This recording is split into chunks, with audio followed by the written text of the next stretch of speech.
Ladies and gentlemen, welcome to the Court-Martail Podcast. Introducing your host for this evening first. He is the host with the most from the West Coast, the Bay Area Brawler, Skylar Greenberg. And his partner, he has colonized, energized, and revolutionized the podcasting wrestling world today. Your Colonial champion, Sean McCarty.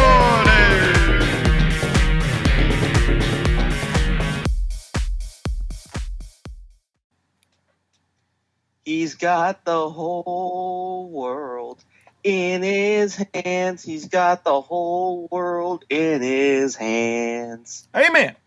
That's right, folks. We have some creepy Christian music to start off today's show. And I feel it's a great way to start off today's show because we're talking about one maniacal person who defines God and religion and all that wonderful stuff. And it is with pleasure that I, the Bay Area Brawler, Skylar Greenberg, welcome you to the Court-Martail Podcast for another great show. And we have to talk about this show with a man who has the whole of Connecticut in his hands. We're talking about a man who is known as Sister Joshua. We have the Colonial champion, Sean McCarty.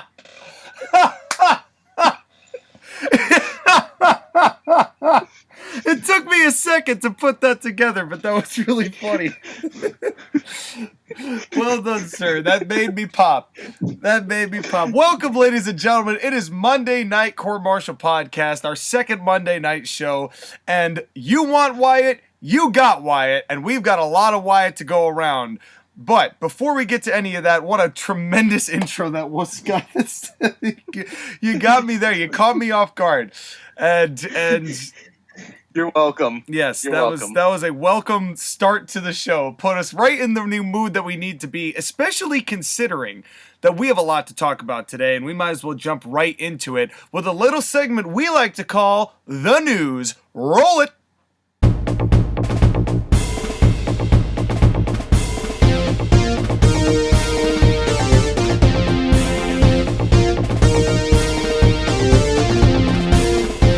Coming straight to you from the Golden Gate Garage, this is the Wrestle News with Skylar Green.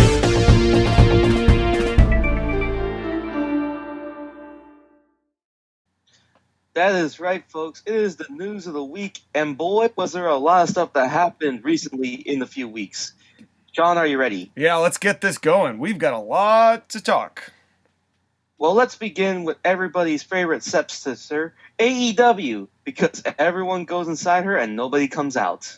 Oh, no, they all just choose her stomach. Exactly.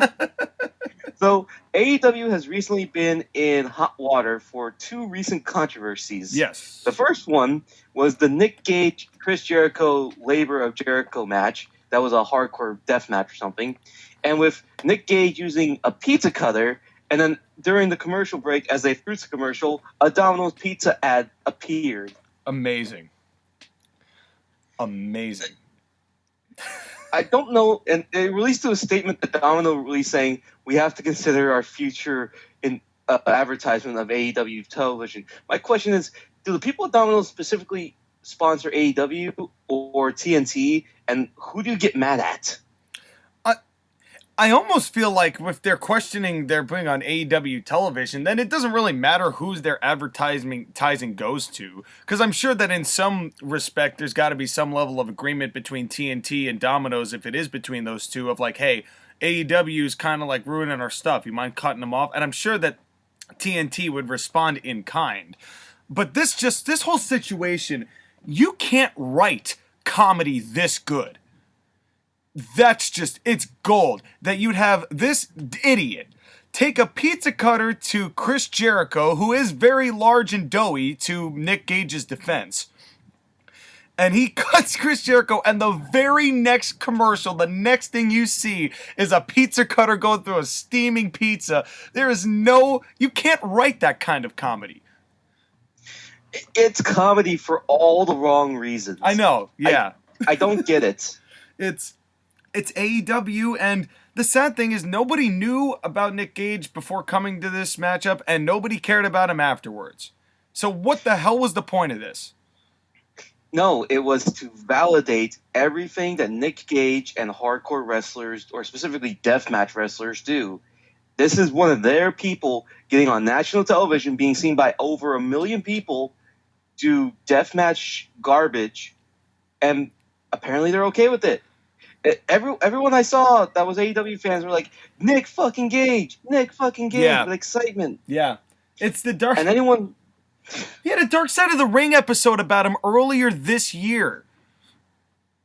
I mean, no publicity's bad publicity, I guess. But this sure goes along the lines of bad publicity to me. Well, it just means that... Well, here's the thing. All wrestling fans are AEW wrestling fans. They loved it.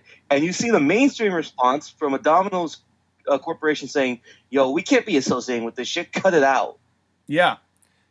And that's the overlying problem with AEW is that because they're getting the major reactions that they want from the people who are loyal to them no matter what, they're always going to think that what they're doing and continue to do will be successful when anyone else beyond the sphere of influence that professional wrestling has, a drastically shrinking one, as it were, but anyone outside of that is looking at this going, what the fuck are these guys doing? It's embarrassing. It's embarrassing. It's stupid. It just leads to more chaos and more problems for wrestling in general, because how can you make it even more outlandish than it already is? Yeah, well, I know. Let's get a guy whose signature weapon is a pizza cutter. Yeah, well, don't tempt AEW, because they'll have Adam Page give someone his beer and do something else equally as stupid. But this is, you wonder how much more can they do beyond this? What's the next step beyond Nick Gage? What's the next level of stupid? Because that's pretty high up on the level of stupid. Well, let's move 1 week later and get to the second controversy and answer that question.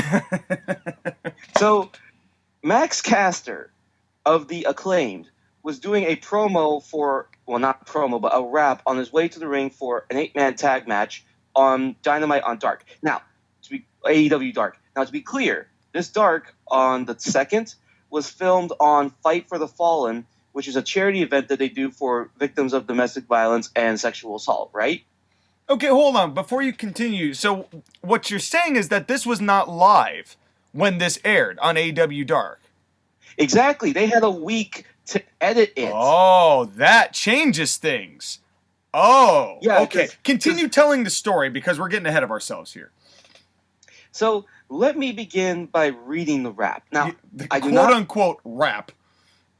Now, before I read the rap, I just want to say these are the words of Max Caster and do not reflect the opinions or thoughts of the Court-Martail podcast. Spoken like a true co-host, Sky. You keep those disclaimers going. Okay, so the Acclaim kicking ass for miles make you claim mental health like Simone Biles. The Styles gonna pay the cost. I'm gonna treat those bitches like Duke Lacrosse. The blondes say they're the best, but those dudes are faker than a PCR test. And what's that smell here in North Carolina? Oh, wait, that's Julia's, and then she gets stopped. He gets stopped before he gets the punchline. Which is vagina, for those of you who didn't put that together. I think it's safe to say... Julia Hart's vagina. Yeah. And by the way, may I mention that Julia Hart is 19? That's sketch. All four of those lines but are sketch. So let's go ahead and say what's wrong with each line, okay? The first line, the Acclaim kicking ass for miles make you claim mental health like Simone Biles. It's relevant just because it happened recently, and I know that that's probably the only reason he said that. I mean, all of these, they're in poor taste. They're all just unnecessary jabs at other people that don't really make it... You don't really feel sympathy for the baby faces when he says those kinds of things. Like, Simone Biles is a mental health, is a person who's struggling with mental health and also dealing with sexual assault. But let's go ahead and make fun of her, even because she's a well-known mainstream name, and that will give us attention. Well, you and I were discussing this before. It's like, I have no problem with trying to get heat with saying relevant things and being in somewhat poor taste for this, but all in all, it's just First of all, Max Caster is not a good rapper. Let's just put this clear. It's just his stuff is a series of one-liners he puts together, and it always sounds like he is trying so hard to remember his lines. And it comes off as very forced. Look, just the content of this aside, the gimmick here, the first night he did it, it was hot. And then we got, hey, Dustin, look at me. Hey, Dustin, yo. It's just bad. It's worn out its welcome. And now he's trying to do even more outlandish things and say more outlandish stuff just to get the attention. I have no problem with trying to get the heat, but the gimmick here is not working. It's not just that it's what he's saying. It's stuff like making fun of mental health issues with Simone Biles, making fun of the rape case that happened at Duke Lacrosse, PCR test, which is basically a COVID test. So he's saying that COVID tests are fake, which, okay, great. AEW looking really good with those COVID test stuff. And then making fun of a 19-year-old vagina smell. I'm not saying he isn't a scumbag. This is definitely scumbag material. Absolutely. But I understand why he's doing it. I just don't think that the execution is what he's expecting it to be. There's a way to be a rapper and be witty and say terrible stuff about another person in good taste or in bad taste without having to resort to really juvenile, childish behavior. Well, and this is another thing, too. I'm sorry, I don't mean to interrupt you, Sky, but No, continue. But another point that I want to make on this, too, not only is the fact that this had a week to be edited out if they really had a problem with it, it's David Lagana and the chicken joke all over again. Because then Tony Khan releases this statement going, oh, it was terrible, and we didn't know, and blah, blah, blah. Well, you didn't have a problem with it before. You didn't have a problem with it the week leading up. But so I'll get to the Tony Khan statement. Do you want me to read it or just paraphrase? Listen to your heart. Okay, I'm going to say it very quickly because we got way more important things to talk about than Max Caster or Tony Khan. True. So I'm going to say it very quickly and then we'll get it over with, okay? Let's do it. On the subject of Dark and one of these teams that broke through and really came and did a good job through Dark, one of those teams is claimed, and that's Anthony Bowens and Max Caster. And speaking of Dark, last night on Dark, Max Caster's rap was terrible. How many times did they say the word Dark in that paragraph? We know Tony Khan is not the most linguistic man on the face of this earth. That's 4 times he said dark in the span of about 10 seconds. So, well, probably 6 seconds, depending on whether he got another line snorted before he actually did the interview. I know. Anyways, I was not out there in the moment when he did it. It was not during Dynamite. It was out back when Max said this rap. I had not heard it until last night, truthfully, in the editing process. It should have been caught. We deleted the episode and reposted it with it edited out, but it shouldn't have aired. Little too late, buddy. And here's the final paragraph, and this is the paragraph that makes me the most upset. I put such tight controls on Dynamite, and this would never happen there because Max raps. I've always gone over with him, and frankly, every segment on Dynamite, I don't script or write wrestlers' promos, but the bullet points I give. In this case, I shouldn't happen, and what will happen going forward is I will take over editing of Dark and Elevation myself. I was already editing Dynamite and Rampage, and I do a lot, and now I will be editing Dark and Elevation. It's unfortunate that it came to that. How many hats is Tony Khan gonna wear? Maybe he should give one to Tony Schiavone. Maybe because he's putting on. I mean, it was first. I'm taking control of the book. This is going, or now I'm taking control of editing, and now I'm taking control of this. Tony, at some point, you can't do every goddamn job. And that's the problem, is that he's burying the person who was doing Dark and Elevation editing by saying, you did such a shitty job, now I have to take control of it. Yeah, instead of just taking responsibility and going, okay, it was our mistake, we'll do better in the future to edit that kind of thing out, when it comes out, it's our bad.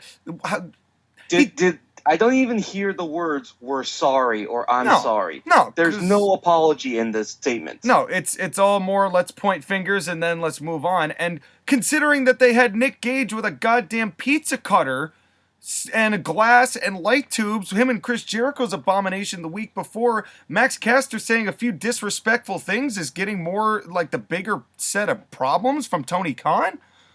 It's like I think it's both. It's honestly both. But the second one is something that they could have fixed and they didn't. Yeah. And that's the reason why it's getting more problems. Yeah. They were perfectly fine with Jericho being cut up by a pizza cutter.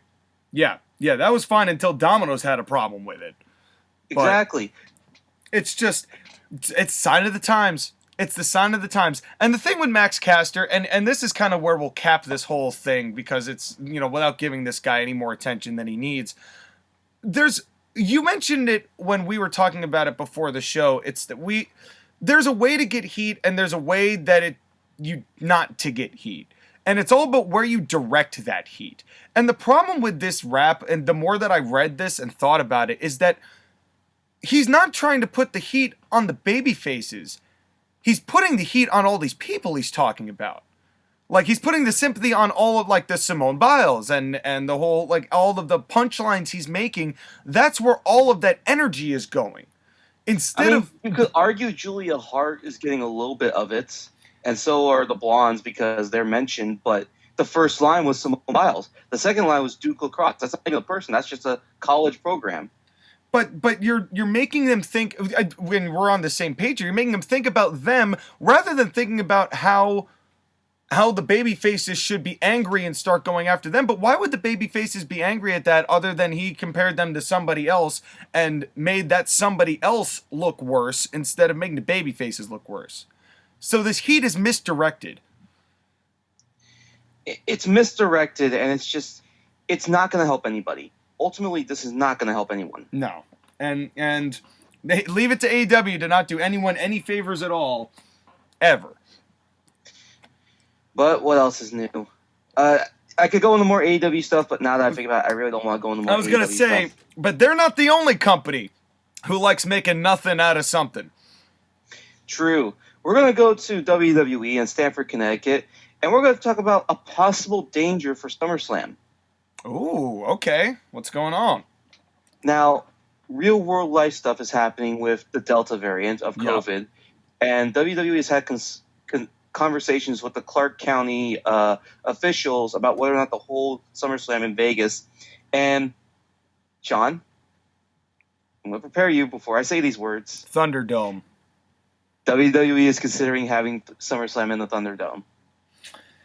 Yeah, I kind of figured that that's where they were going to end up going with this, and I'm going to tell you right now, it could be, honestly, one of the several nails in WWE's coffin.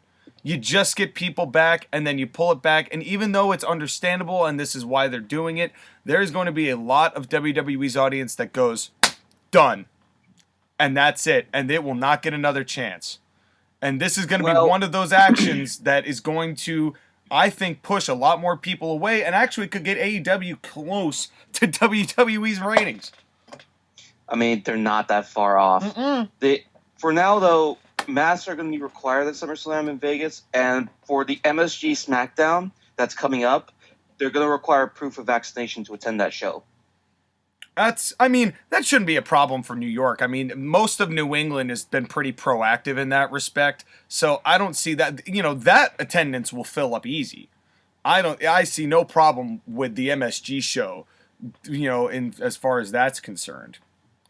It's Vegas and Nevada that concerns me with SummerSlam, because that could be another outbreak of COVID there. But what else is an outbreak of COVID right now? Well, potentially the Sturgis rally, which is going to get 700,000 participants, Fozzy probably included. Oh, please don't tell me Chris Jericho's I'm not saying he is or not, but he did before. He did in 2020, so... Yeah. Anyways, let's go ahead and go to another person who is actually smarter than Chris Jericho because he respects people, John Cena. Yes. And John Cena gave an interview in which he talked about, USA Today, and he was talking about WWE. Now, are you ready for the statements? Let's hear it. Man, I wish there was some sort of fountain of youth where I could be a full-time contributor. The longer they continue to bet on an aging prospect, that makes WWE's future a little bit less stable. Somebody's thinking about it. At least John is. John's noticed that the roster is getting older, and the reliance on part-timers is becoming an issue. Yeah. Or it already has been an issue, because they can't make new stars. Yeah, or refuse to at this point. I don't think it's that they can't. It's that they vehemently act against making new stars. Because they don't want that now, because they have this overly attached girlfriend complex. John Cena, The Rock, who was one of the top drawing guys, he left us. And then we made John Cena, and then he left us. Well, no, you know what? No, screw these guys. Nobody's going to be a boyfriend to me again. No, I'm going to keep them hands-less, hands-off, hands-distance. And that's what WWE is now. Nobody gets over, and nobody ever will get over properly because they punish that kind of thing. And also, they have the other problem, which is, who I really used to date and really used to love? Goldberg. Let's bring him back. Oh, you know who I really used to love and date?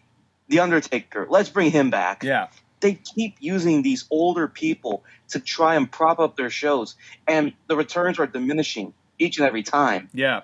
I mean, I love Edge, but I'm a little less excited about Edge than I was before. Not gonna lie. Diminishing return. Yeah. Diminishing return. It's not a knock on Edge at all, right? It's not any knock against any of these people with the exception of Goldberg, but but it's just, Cena can still work, Edge can still work, but here, kind of to the point of nobody's getting over and they over-rely, I guarantee you Jinder Mahal is going to beat Drew McIntyre clean at SummerSlam.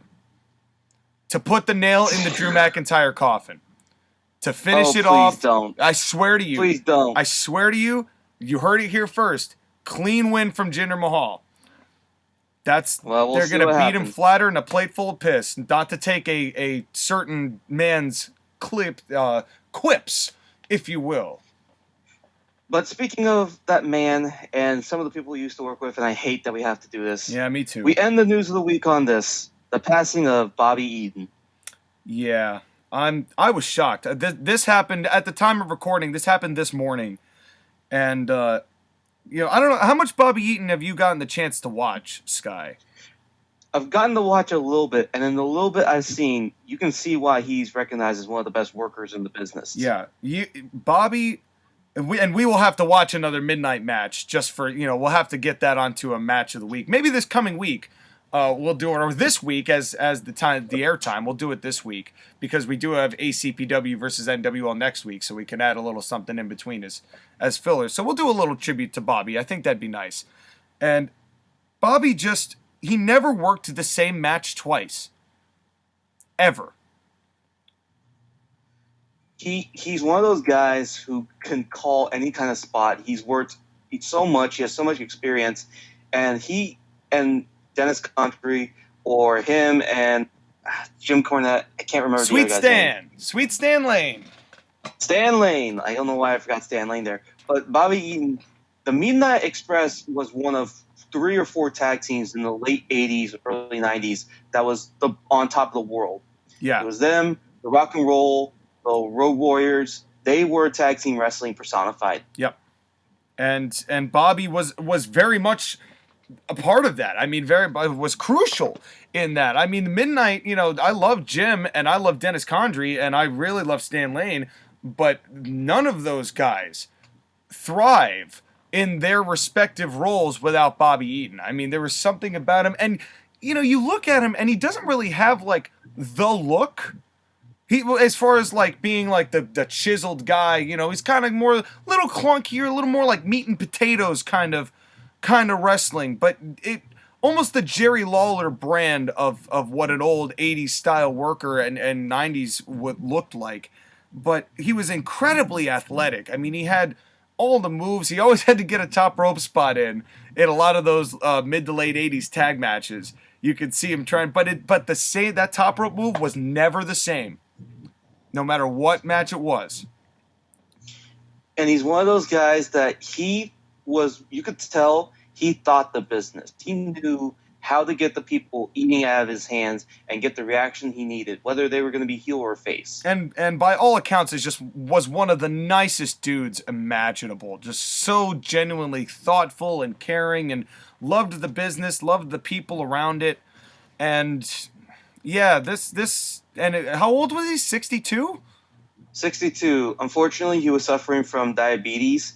And he had several health issues. He had a heart attack in 2006, which is young. Yeah, I didn't know that. Wow. To have a heart attack in your 40s. He had a pacemaker installed, and apparently he died in his sleep after he was hospitalized from a fall in July. Oh man, this one hurts, man. You know, all these wrestling deaths, you know, obviously each one has their own weight to them. But this one just hits harder for me because it's just Bobby was just so incredible. And I unfortunately couldn't get to really know his work until his wrestling career was, you know, long well and over, and I didn't get the chance to, you know, we didn't get the chance to see him live, but it must have been absolutely incredible to know and to be around and to have watched Bobby Eaton do what he does best. And obviously our respects go and our condolences to the entire Eaton family and to Into the Midnight and to the remaining, you know, Stan Lane and Jim, because obviously Dennis has passed, but to Jim Cornette and them, because I know that they're going to be taking this just as hard. They are, and unfortunately, it's starting to get to the point where life stops giving you things and it starts taking them away. Yeah, and it's why you gotta savor every day and talk to the people that you appreciate, because you just never know when someone's gonna go. So rest in peace, Bobby. I'll miss you, man. And speaking of rest in peace, that is a great transition to our topic of the week. Well, you're absolutely right, and the reason that is as morbid as it sounds is our discussion today is going to be about something that I've found to be, I don't want to say exclusive to Vince McMahon, but definitely popularized by Vince McMahon, and that is supernaturality in professional wrestling. The beyond the human comprehension type of deal. What we saw from people like The Undertaker and Kane with the pyro and Bray Wyatt with the lights flickering and the lightning and the pyro that he took from The Undertaker and Kane, and and especially towards the later stuff that Bray was doing that involved more cinematic approaches or screens of maggots appearing on the ring mat. Let's not get into it. Well, we're gonna have to get into it because this is all kind of part of the scope of what we're talking about here. There's definitely a line there where you could still, even if it's a little far-fetched, you could still buy into it. Who did it right and why? Well, here's the thing. The reason why supernatural characters caught on in professional wrestling is that they are the extreme. They are the type of characters that, because it's supernatural and people don't know everything about it, there's a mysticism and an awe in the character. Yes. But you need the right performer to be able to hold the character. Mm-hmm. Absolutely. Because for every Undertaker, there's a Papa Shango. Well, I love Charles Wright though. It's Papa Shango was tough. It was because sometimes the gimmick or the character. I think character is the appropriate word here because it's not really a gimmick. You know, Undertaker. You know, Mark Calloway is not an Undertaker. He doesn't care about dead bodies at all, to my knowledge. But that you know of. Yeah, that I know of. You know, I can't say I've had the conversation with him, but the character, nobody else could have pulled the Undertaker off like the Undertaker. And Papa Shango, while it was a clever idea, how far was it going to go in the grand scheme of what they were trying to do with the ooze? Because ooze, as we've discovered, just does not seem to work in professional wrestling. It depends. Like, it's like the mist. It's who applies it. Right. And the ooze just did not work as shown with the Ultimate Warrior and Papa Shango, and as shown with Alexa Bliss and Randy Orton. Yeah, because it was silly, you know, and that's kind of the question is, where's the line go between mystifying and awe-inducing and just straight up silly? Because in a lot of ways, Papa Shango was just silly. Right, and that's kind of the issue with the supernatural character, is that you have to take it seriously, and you have to present the person that's doing it has to be serious in how they apply it, as well as the company. Everything has to go right. Yeah. Otherwise, you get an abomination like the Alexa Bliss thing. Yeah, and it's definitely a combination. There has to be, like you said, the perfect storm. To make a gimmick like that work, you need the right person who can work. You need the right attitude, like as you said, you know, somebody taking it seriously. But you also need to have people who are paying attention to this gimmick and also not damaging where that gimmick heads. as it continues on. I think that was one of the biggest problems with Papa Shango, is while it may have started out okay, where Papa Shango went after that, and especially after he missed his cue at WrestleMania 8, from there, they just completely ruined the guy. Right, and you couldn't salvage that character. Yeah, no, not at all. They had to repackage him.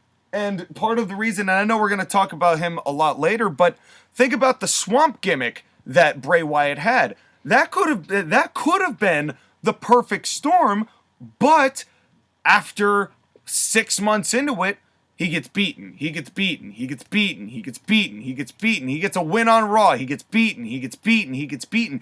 You have to have not only just the person taking it seriously, you need to have the company willing to take it seriously and give credibility to the things that they're trying to sell to the public. Plus, with Bray Wyatt in particular, he was very good at reinventing himself. And that's part of what helps with the Supernatural, is that you have to reinvent yourself because you can't keep the same flavor. Right. It's what made the Fiend acceptable at first. Right. Like, probably the master of it is The Undertaker. Look how many iterations of The Undertaker there is, excluding Biker Taker. Well, because that was a little bit more like Mark at a time when, the Attitude Era kind of called for a more realistic approach. Right, but you had The Undertaker, and he was the original Dead Man. Then he was the Lord of Darkness. Then he was the Ministry of Darkness. Then he was the biker, but we'll not do that. Then he returned as the original Undertaker. And then he changed his look. He changed his appearance. He never changed the formula completely. He always kept the original formula. Yep. But he always changed himself a little bit to adapt to what was going on at the times. Yes. And The Undertaker is the most successful supernatural character by far. Yeah, and that's a really interesting point that you just hit, Sky, because reinventing yourself does not always necessarily mean looking different. Sometimes it's just in your demeanor. Sometimes it's just in your body language. And that's what Taker was so good at, was just the small manipulations of his body, just the way that he approached certain people at certain situations. The attitude he had facing Shawn Michaels was not the attitude he had facing Brock Lesnar. And that kind of reinvention is what made his longevity so stable, as opposed to a guy like Chris Jericho. Well, I mean, Jericho we can debate about Chris Jericho, but Jericho, he reinvented himself several times over his career and was very successful at doing it. Right. And I'm not knocking that, but a lot of those times what that had to do was a complete shift in his appearance, which was not always necessary. Like Undertaker, he did change his appearance every once in a while. Like he changed his outfits or what he was wrestling Cut in. his hair. But his character, for the most part, stayed the same. Right. Outside of a tweak or two that made it a little bit different, but was still part of his Undertaker character. Yeah. The one person, though, who is underrated has to be Kane.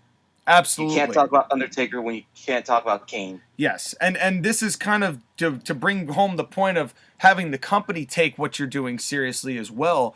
Kane, they made sure that in order for his supernaturality to work, he couldn't speak. He needed a feasible backstory that tied him into the supernaturality of The Undertaker and why he would become sort of this anti-Undertaker, but keeping him mute. Having someone like Glenn Jacobs, who was just not getting over on his own, and with just the appearance that he had, you had the right guy. He could work. He had the right look, but you kept his weaknesses under wraps, and you maximized on his strengths, so that when he did do the fire and he did do the supernatural stuff, you're like, okay, I get it. It makes sense, and it just, that kind of respect for the character, I don't think a lot of wrestling companies have nearly as much as they used to. They don't, and I'm going to say right now, underrated period, 2002 to 2004, when he was unmasked, that was some of the best work of Kane's career. Yes. It's disappointing that he ran into the Reign of Terror.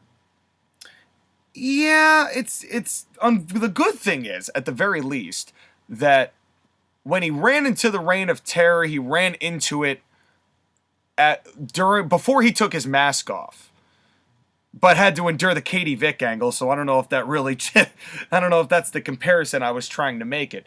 But I think a bigger problem was not so much the Reign of Terror, but Goldberg. Goldberg, yeah. And the fact that WWE's whole deal was we need to bury every WCW competitor that walks in, and we're going to have one walk in every 3 months or so. So everyone else who's already on this roster, no disrespect, but we're trying to prove a point here. Right. And then the stuff with Lita, and that's the problem with supernatural characters, is once you take them out of supernatural and try to put them in regular life, that's when the character dies. Yeah, and that was, I think, the big problem with the Katie Vick angle. Then all of a sudden, you turn Kane into a drunk driver. Right.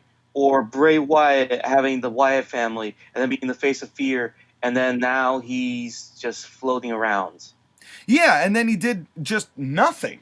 He did absolutely nothing except get beat and then say some cryptic promos. Then they beat him in the powder. And then his promos meant nothing because he never won. Right. And that was the thing, is if you don't have people behind the scenes boasting and bolstering your credibility, these supernatural gimmicks, while they may have potential, will only go so far before they reach a plateau or the whole concept sours altogether. True. But there was a time where Bray Wyatt was over. So over, in fact, that he became the WWE champion. Well, and that was after 3 to 4 years of getting beaten in the powder, but they decided that he had earned it. And then not too long after that, we've got a triple threat match, and that match happens to be the one, the only... What time is it? It's the fight, it's the brawl, it's the match of the week. It's tonight, watch along with the son of a beat. It's one fall, the down for the 1, 2, and 3. So don't stall, hang on to the edge of your seat. We got a punch and a flip and a powerbomb too. All the moves and the stars are all under review. See the babyface cheered and the heels get heat. This is wrestling at its peak. It's the match of the week.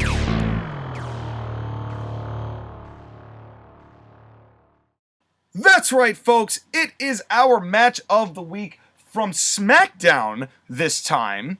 It is a triple threat WWE Championship match commentated by the incredible team of JBL, Mauro Ranallo, and David Otunga.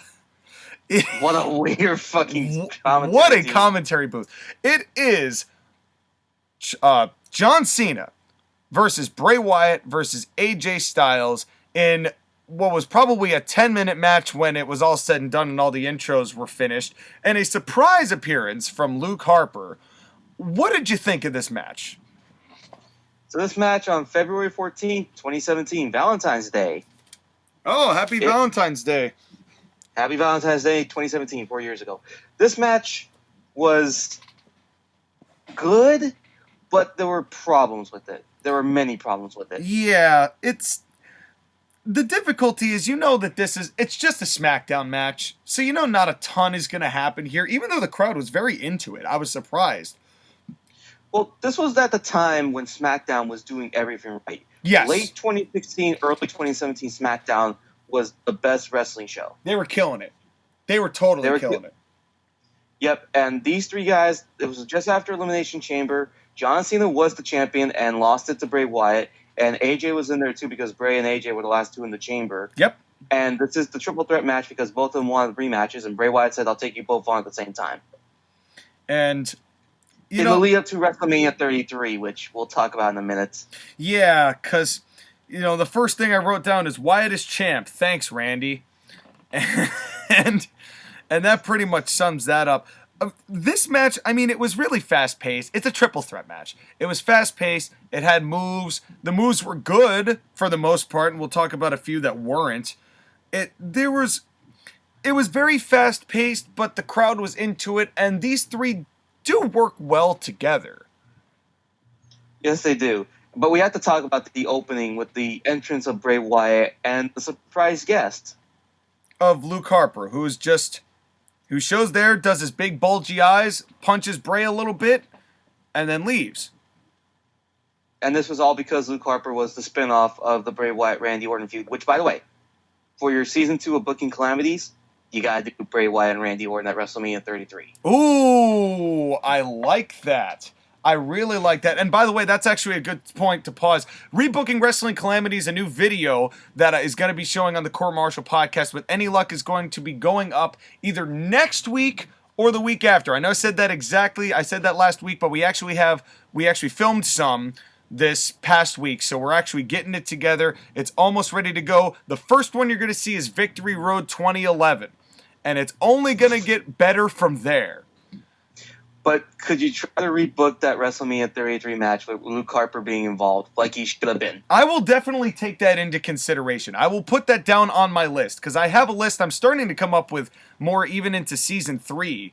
I've got a whole list of ones that I'd like to do, so we will add it to the list as one to do. At this time, Luke Harper was so hot. Yeah. The crowd loved him. And he should have been involved in that match, and he should have been the champion at some point. Yeah. Or at the very least, felt more factored in than he actually was, because just in a vacuum here, this made no sense. Right. And then they start this match, which it goes to commercial. Yeah. This was a 2-segment match. Yeah, and it went to commercial. Well, it went to 2 commercials, because it went to one at the very beginning. And then they did a second commercial later. We'll talk about that in a second. But before we got to that second commercial, I saw the crappiest 5-knuckle shuffle I've ever seen from John Cena. It was not good. It was bad. You know what the problem was? It literally looked like a cartoon. It looked too animated. And it was just, it sucked me right out of the believability of the moment. And John doesn't normally do that. But that particular one was like, oh, no, not good. Yeah, and you could tell that these guys, this match was very signature and finisher move heavy. Yeah, and I think that's part of the problem with triple threat matches is that it's really hard for these not to feel, they're hard not to feel like everybody knows what's coming next. It's hard not to feel like this match felt like a video game. And this is part of the video game becoming so prevalent in wrestling now. Is that everyone's just like, just do 6 and finishers. Yep. I mean, AJ versus John Cena not 2 weeks, or not like 3 weeks earlier at the Rumble. Which, this was the only part about the John Cena AJ Styles feud I didn't like, is that they spam their finishers too much. Yeah. And unfortunately, Bray was involved in it too. Yep. And that was kind of part of the problem I had. Like when Bray Wyatt went to do the Sister Abigail onto John Cena, and then just pushed John Cena aside because he saw AJ already coming for the springboard, but he looked like he did that just so he could catch AJ, and it just looked very contrived.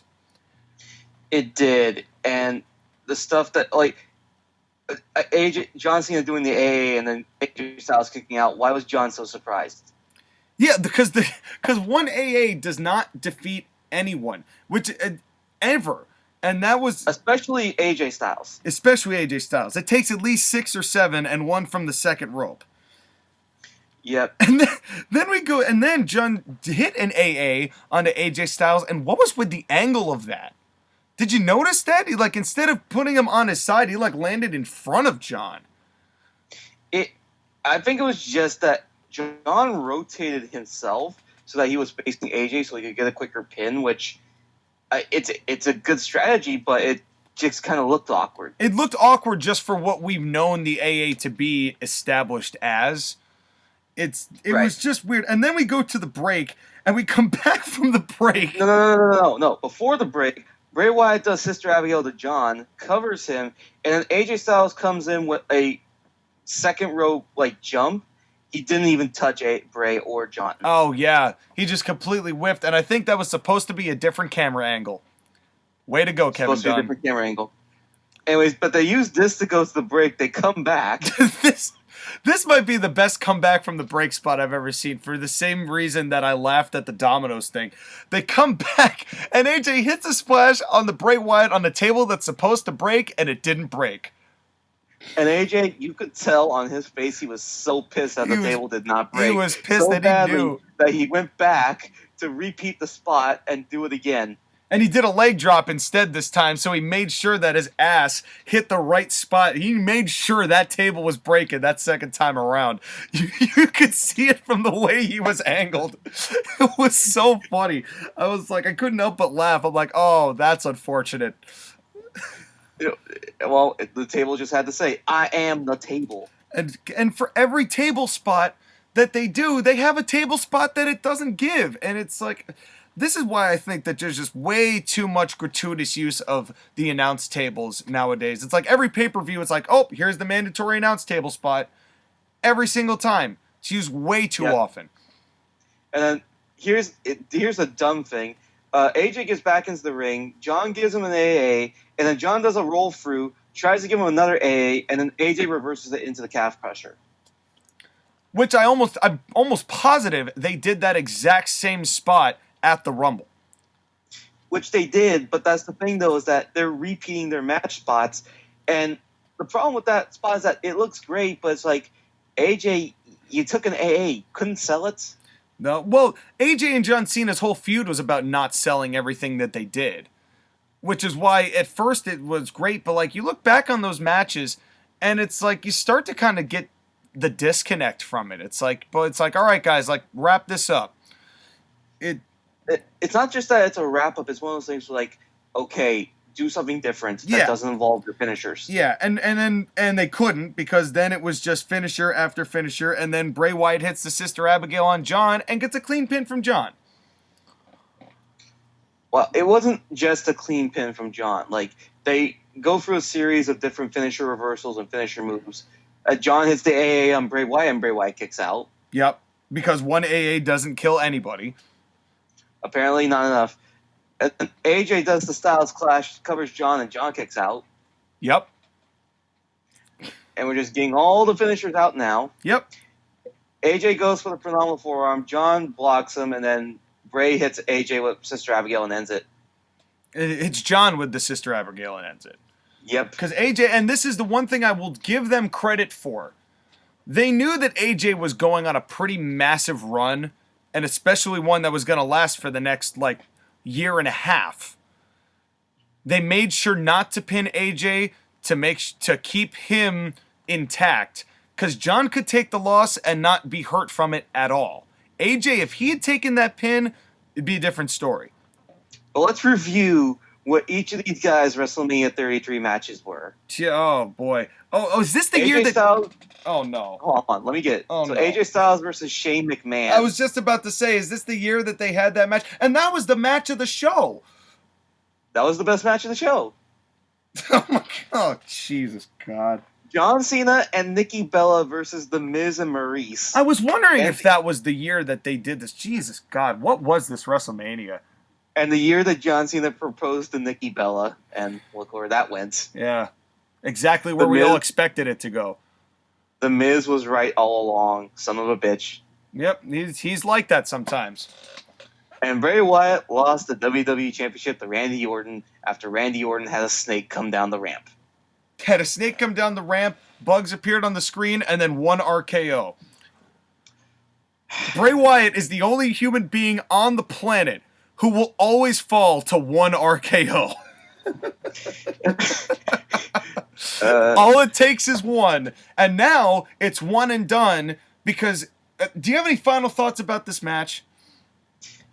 This was a weird match. Like, I love doing snapshots of wrestling matches in weird times, and this was a great snapshot. It was. Of 2017 SmackDown. It was. It was a nice little cross-section, and considering that this would lead to the Summerslam where not only would Jinder Mahal be world's champion, but John Cena would beat Baron Corbin and basically bury his run in the first match.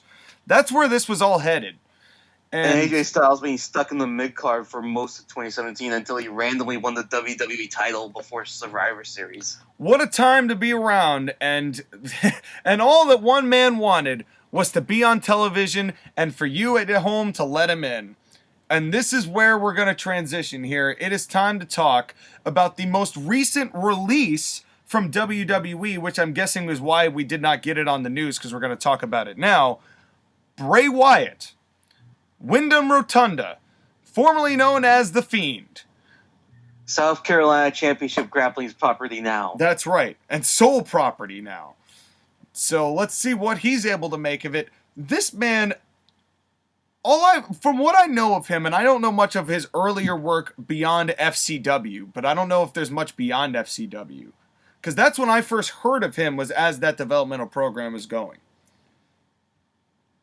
Right, like Bray Wyatt was part of the first generation of NXT wrestlers. Right. Ironically, with his brother Bo Dallas. Yes. Yep, they were both in there, part of Florida Championship Wrestling, which was run by Skinner, of all people, and which was eventually consolidated into NXT. Now, Wyndham Rotunda, Lawrence Rotunda, whatever his name is, he's the second generation superstar, or third generation. Yes, because of Mike Rotunda, formerly known as IRS. And then Blackjack Mulligan. Yep, long lineage of wrestling in that family, in those families, because Barry Windham Rotunda. And then they did the thing where they didn't acknowledge his previous history, which you have to think they should have, because they viewed him as Husky Harris. Oh, God, I forgot about Husky Harris. Jesus, God. On the second season of NXT, back when it was a game show. Yeah. And then he was part of the New Nexus, led by CM Punk, and that was... ugh. It was never going to happen. It was never going to materialize. But you could tell that Bray at that time as a worker was still very, very green. Even though he could talk, they never let him. Well, that's the thing. They let him be part of Nexus, and then he went back to FCW, and then proper NXT. Yes. Yeah, and that was the difference maker, because then he gets paired up with Rowan and Harper, and we get the first iteration of the Wyatt family in NXT. And the best iteration of the Wyatt family, because those three, the original Wyatt family, was so good. You know, to be honest, and I probably should, I don't think I've ever seen NXT Wyatt family. But I've heard it's better than anything main roster came up with. I say their stuff early on was good. Like, I can send you a promo of an early Wyatt family promo. I'm done. I'll be happy to hear it. But that's the thing, though, is that he wasn't in NXT very long with the Wyatt family, because they brought him up to the main roster. His first year on the main roster was so good with the Wyatt family. Yeah. And a certain wrestler, or MMA fighter, if you will, made a comment that the fans were unappreciative of him. She was kind of right in one respect. I'm not going to mention her name. But the first time that he debuted, he attacked Kane, and the fans were chanting Husky Harris because they're obnoxious. Oh, fans suck. Yeah, the fans suck.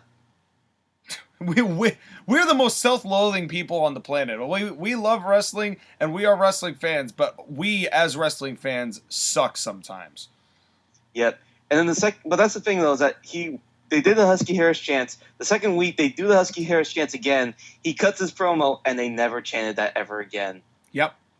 Because it was clear that this is different. Yeah, and you know, the coolest thing is that this guy, the promo ability of his, you know, he could be reading a phone book, but you'd still want to listen. You know, he had that aura to his voice.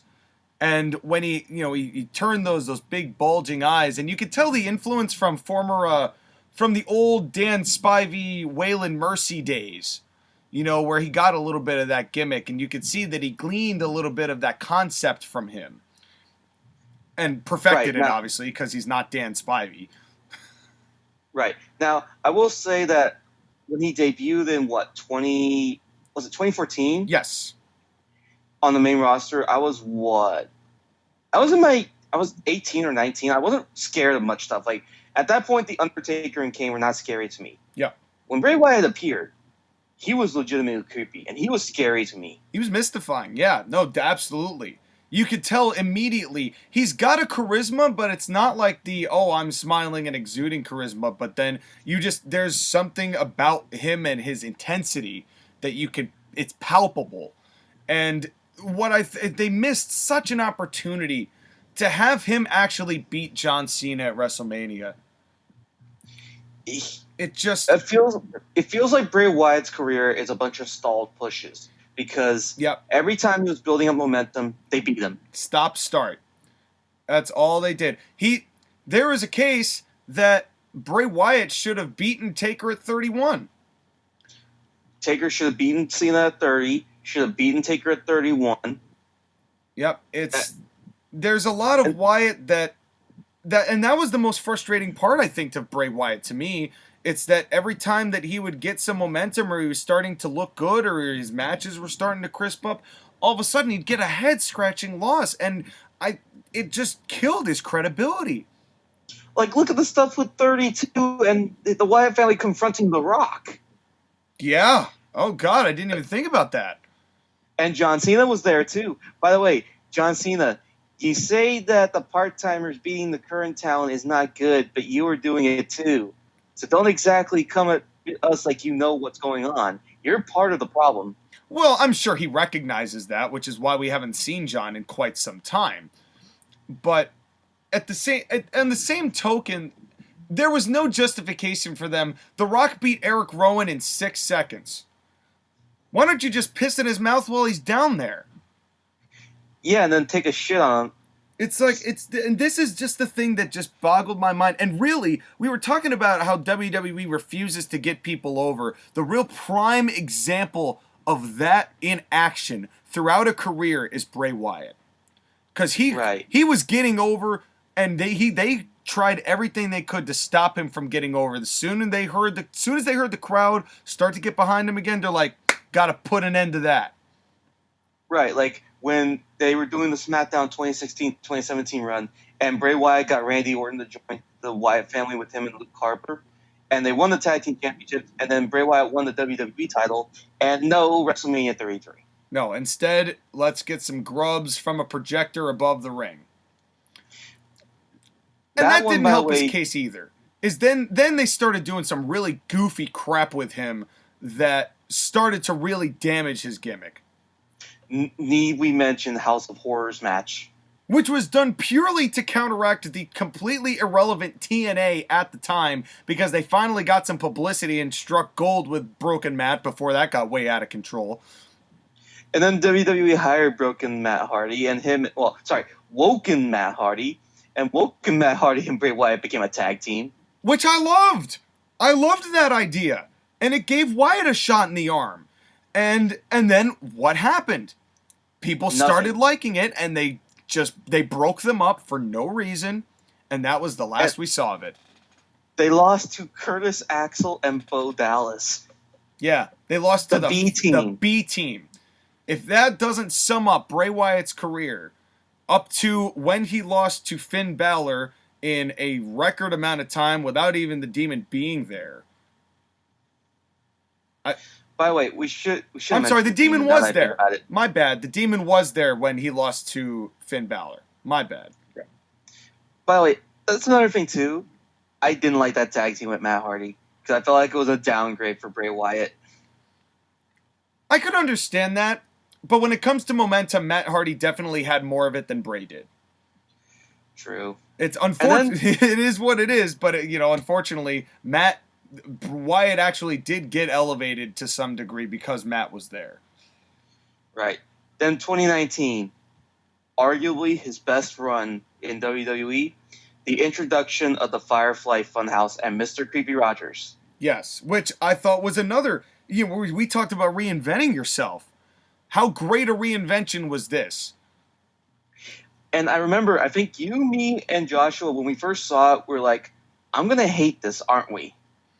Because we were wrong. Thought, oh my God, he's going cartoony, isn't he? Cartoonier. And then they debuted The Fiend in one of the Fireflies Funhouse. I'm like, okay. And then when he debuted at SummerSlam against Finn Balor, like, okay, you got me now. This dude's got something. Yeah. I'm like, this is something. And the biggest mistake they made in Bray Wyatt, they boosted him up, they bolstered him up, they got him to a level where people really, really wanted to see Bray Wyatt, and then they put the title on him. Well, not just putting the title on him. It wasn't that they put the title on him, but the stuff with Seth Rollins and Hell in a Cell. Oh, yeah, before that. That's already on the Wrestling Calamities docket. That's on season 1, and Sean, I hope you can fix that one. I'm still working on that one. Because I think this one, more than any other moment in time, pissed off so many fans that they were just like, you know what? I can't do this with WWE anymore. Yeah. I can't do it. Yeah. It was either that or the Crown Jewel event where he lost the title to Goldberg. Right. Well, and that's really. I think it's a combination. It's definitely a combination. But the thing is, when they're already soured and have heat on the company, it's hard to back the people who were involved in that particular equation. And especially as the Fiend was starting to gain traction, and they never should have had that perpetual red light that was so dumb. Nobody could see what they were doing. In the arena, out of the arena. If you notice when he debuted against Finn Balor, he didn't have a red light, and the people loved it. Second you put the red light on, it got worse. Yeah, you have a red light on a red cell, and then you have a referee stoppage. God damn it. It's like, why would you do that? And it's just, and then, they must have known that they had messed up, because that's when they gave Bray the title on Halloween, and Saudi Arabian show, by the way. Yeah, and here's my thing about that. A guy like Bray Wyatt with the aura and the mysticism of somebody like Bray Wyatt should never have gotten the belt. Because he doesn't need it. He's a feature attraction. He's drawing whether he's got the belt on him or not. And they had the mask. It's the same thing with The Undertaker. Yep. It's like, Undertaker could get the belt a couple of times just to have credibility, but he didn't need it. Right. Or somebody like Andre. Andre was not the world's champion until 87 when he had the whole, or 87 or 89 or whatever it was, when he won the belt and then gave it to DiBiase, and then they said, no, you can't do that. But did Andre the Giant need the world's championship? Hell no. He's Andre the fucking Giant. And I'm not saying that Bray Wyatt is Andre the Giant, but the concept remains the same. It's why Braun Strowman never should have won the belt until he actually had to, and then they didn't give it to him. But Wyatt, a guy like him didn't need to lose it, because if he wins it, then he has to lose it. And the Fiend losing was something you could not do that quickly with that, and then to the person he lost it to. Right, and that's the reason why AEW has the fan base it does, is because WWE was pissed off with Bray Wyatt. As much as the fans were obnoxious to him at the beginning, they grew to love Bray Wyatt. Yep. They grew to really, really love him, and they were upset by the things that were happening to this guy. This guy was so creative, come up with so many different concepts and gimmicks, and his promos, all of it is done by him. Most of the Firefly Funhouse stuff is done by him. He's a great creative worker. Honestly, Bray Wyatt could be a great booker. He could if he's given the right circumstances and the right people around him to work with, and he took what should be the serious parts of the show seriously. But when it comes to his character, nobody knew it quite like Bray. And I think that's what became the overlying problem with this. Because then you start adding more people into the pot thinking, oh, this is what's good for Bray, and this is what's good for Bray. Oh, let's set him on fire, and then resurrect him. No. Let's pair him with Alexa Bliss and water down his character, and then have him go back into a feud with Randy Orton, which was arguably the worst feud he ever had, and make it even worse. It killed him. Literally. It killed Randy Orton, and this is no knock on Randy, but these two never had a good match. They never will gonna have a good match, and they were adamant. They were adamant that these two have to fight each other and be a part of this. But the fact of the matter is, when Randy Orton was the kiss of death, and that was it, and the match between Orton and Alexa Bliss, the whole when he came back as Glittery Shredder, it just... That WrestleMania match is his final match, and he was booed because of how bad it was. And none of that. I don't want to say none of that, because some of that is definitely his fault, because they did, he's the one controlling it. But I think back to how the match with him and Strowman at, not Backlash, at Extreme Rules. Nope, not the Swamp Fight, the one before that. The one right after WrestleMania. The one that was actually halfway deal. Was it Money in the Bank? It must have been Money in the Bank. That match... who knows? That match was halfway decent because it was realistic. You know, as far as like what they were fighting about and the whole thing. I mean, it was very much theatrical, but it wasn't what these cinematics were going to be. You know, and then being the epicenter of the cinematic era of professional wrestling. You know, a lot of people didn't like that, myself included. You know, you never watched the swamp fight. I did. Yeah, I can only imagine it was just as egregious as I can expect it to be. And somehow the Firefly Inferno match was worse. Yeah, I'm surprised that wasn't the straw that broke the camel's back for a lot of people. Having the dummy be set on fire. I'm pretty sure Goldberg killing Bray was the straw, but this was the nail. Yeah, I mean, it was just, there's no way that this guy, and what a disservice. For someone who generally could work. I mean, I didn't mention it in the match of the week, but Bray could throw a decent punch. He's worked good matches. It's just when you're buckled down and hankered down by qualities of that supernatural perfect storm that are being taken away from you, how far are you gonna go? It's like, I really do feel for the person in this situation. And here's the problem. Are you excited about the prospect of Bray Wyatt appearing in AEW?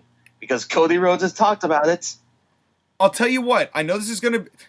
It's a yes and no. No, because it's AEW, so how could he possibly be more valuable in AEW? Because it's AEW, and there's a coked-out booker/editor/owner/talent relations advisor /coffee maker in Tony Khan, who's running absolutely everything. But if Bray Wyatt is allowed to be in control of what Bray Wyatt is doing, we might be more compelled to watch it. Just do not make him the leader of the Dark Order. I know, well, because my fear is... That's the first thing that everyone was thinking, and I was just like, that is so uncreative. It's uncreative, and it's also kind of a kick in the balls to Brody Lee, isn't it? It is, which is why it shouldn't be done. Although, honestly, the Dark Order should not be a stable anymore anyways, but what are you going to do with all the Brody Lee goodwill stuff? Hey, the Young Bucks came up with it, and by God, if one of the executive vice presidents came up with it, we are going to bury it and bring it into your television forever. It's just, Kill me now. Kill me now. Well, we couldn't kill Bray Wyatt. Kill me with fire. Kill me with fire. We tried. He came back. but in any case, that's a good way to end today's show. Yeah, Bray, I honestly do wish you the best. I hope you do find a spot where your creativity can be taken seriously, and perhaps you won't be jumbled around and kicked around like a hacky sack. But only time will tell what's going to become. But definitely an interesting free agent in the works here. And that sigh is the way to end this show. I think. Skyler... Why do we end these shows on a bad note? It's not necessarily a bad note. Well, then let's turn it around and talk about next week, because we have some major programming. WWE loves to ruin programming. AEW loves to do whatever they're doing, which is a whole big schizophrenic, jumbled mess. But if you want cohesive storylines, if you want logic, if you want sense, if you want the highest MMA-style professional wrestling combat on the planet, or the old school style, the old wrestling as it were, then stay tuned next week. Because next Monday night we have ACPW, Atlantic Coast Pro Wrestling versus NWL Season 2, episode, I believe, 8 now, as we are in a major crossroads here. It is, of course, the Battle at Baton Rouge, as we've called it, the Midsummer Showdown on ACPW, and of course NWL is doing their go-home show to their big King of Trios. I almost called it King of Trios. Heart Foundation Cup. Don't you even think of that. It's Heart Foundation Cup. I'm sorry. Uncultured swine. Heart Foundation Cup in September. The much more prestigious than the King of Trios, as an illustrious form of entertainment and professional wrestling. You will see and hear about both of those next week. I'm very excited, as I'm sure you are as well, Sky, for some excellent programming. Of course, we cannot forget that on our sister channel, there will be a debut of a certain Carolina Championship grappling show. That's right, and stay tuned for that.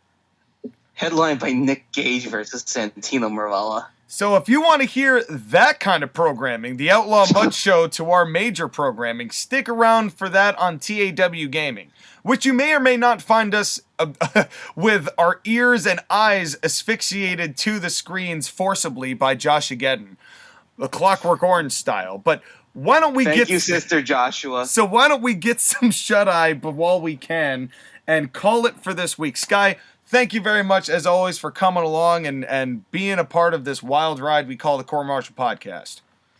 Well, thank you for having me, and I will see you all next week, but only after you share, subscribe, like, and Sister Abigail that button. To all, so you can get every notification of everything going on, including rebooking Wrestling Calamities, ACPW versus NWL, our live stream matches of the week, a lot going on in the Court-Martail Podcast, and you will see it soon. Thank you very much for watching, and we will be right back after this short break.